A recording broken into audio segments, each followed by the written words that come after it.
اعوذ باللہ من الشیطان الرجیم، بسم اللہ الرحمن الرحیم، اولئک علی ھدی من ربہم واولئک هم المفلحون۔ یہ سورۃ البقرہ کی آیت نمبر 5 ہے۔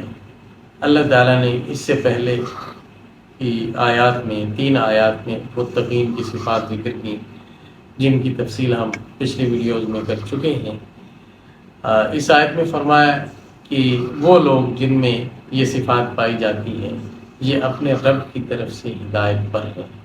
یعنی پچھلی آیت میں شروع میں فرمایا تھا ھدی للمتقین، کہ قرآن متقین کے لیے، پرہیزگاروں کے لیے ہدایت ہے۔ تو اس آیت شریف میں گویا اس بات کا اعادہ فرما دیا کہ یہ متقین کے لیے قرآن کریم ایسا ہدایت ہے کہ یہ لوگ اپنے رب کی طرف سے ہدایت پر ہیں۔ ان کی ہدایت کے لیے گویا ان کو اللہ تعالیٰ نے دوبارہ سند عطا فرمائی ہے اس آیت میں۔ اولئک هم المفلحون، اور اس میں اللہ تعالیٰ کی شفقت کا ذکر بھی ہے جو متقین پر ہے۔ فرمایا یہ لوگ اپنے رب کی طرف سے ہدایت پر ہیں۔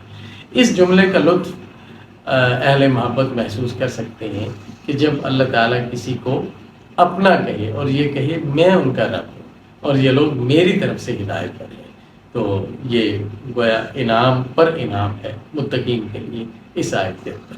اور فرمایا وَأُولَئِكَ هُمُ الْمُفْلِحُونَ، اور یہی لوگ حقیقت میں فلاح کو پہنچنے والے ہیں۔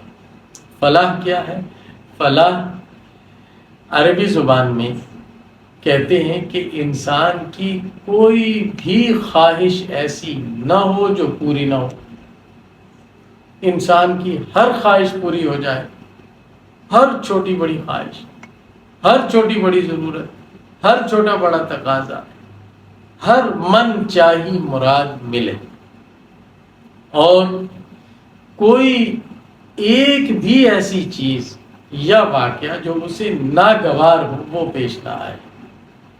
یعنی فلاح کا تعلق ایجابی اور سلبی دونوں پہلوؤں سے ہے، مثبت منفی دونوں پہلوؤں سے، کہ ہر وہ چیز ثابت اور حاصل ہو جائے جو چاہیے، اور ہر وہ چیز نفی ہو جائے اور نکل جائے جو نہیں چاہیے۔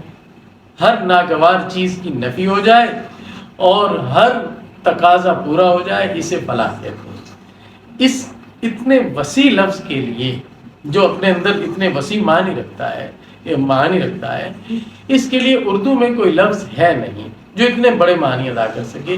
اس کا ترجمہ کر دیا جاتا ہے کامیابی سے، کہ یہی لوگ ہیں جو کامیاب ہیں، یا کہا جاتا ہے یہی لوگ ہیں جو مراد کو پہنچنے والے ہیں۔ اور اس سے یہ بھی معلوم ہوا کہ جس فلاح کا ذکر یہاں پر ہے اس سے مراد آخرت کی فلاح ہے، کیونکہ پوری کی پوری کامیابی اس طرح کہ ہر خواہش پوری ہو اور ہر ناگوار چیز کو ہٹا دیا جائے، یہ صرف آخرت میں حاصل ہوگا، دنیا میں اس کا حاصل ہونا ممکن نہیں ہے۔ ہاں البتہ دیگر آیات کو سامنے رکھا جائے تو دنیا کا غلبہ، دنیا میں غلبہ، عزت اور اقتدار، ان چیزوں کا وعدہ بھی اللہ تعالیٰ کی طرف سے مسلمانوں کے لیے انہی اعمال پر ہے جن کا ذکر پچھلی آیات میں ہوا ہے، یعنی ایمان، اس کی مضبوطی اور فرائض و واجبات پورے ادا کرنا، اور عقیدہ آخرت پر عمل کرنا۔ اور عقیدہ آخرت پر عمل کرنے کا مطلب یہ کہ عقیدہ آخرت کو ماننے کے جو تقاضے ہیں ان تقاضوں کو پورا کرنا، اس پر دنیاوی فوز و فلاح کا بھی مدار اللہ تعالیٰ نے رکھا ہے۔ اس کا ذکر دوسری آیات میں، یہاں فلاح سے مراد اس آیت میں آخرت کی فلاح ہے۔ اللہ تعالیٰ سے دعا ہے کہ اللہ تعالیٰ ہمیں بھی قرآن کریم سے کامل ہدایت نصیب فرمائے اور فلاح ہمارا مقدر فرمائے۔ اللہ حافظ۔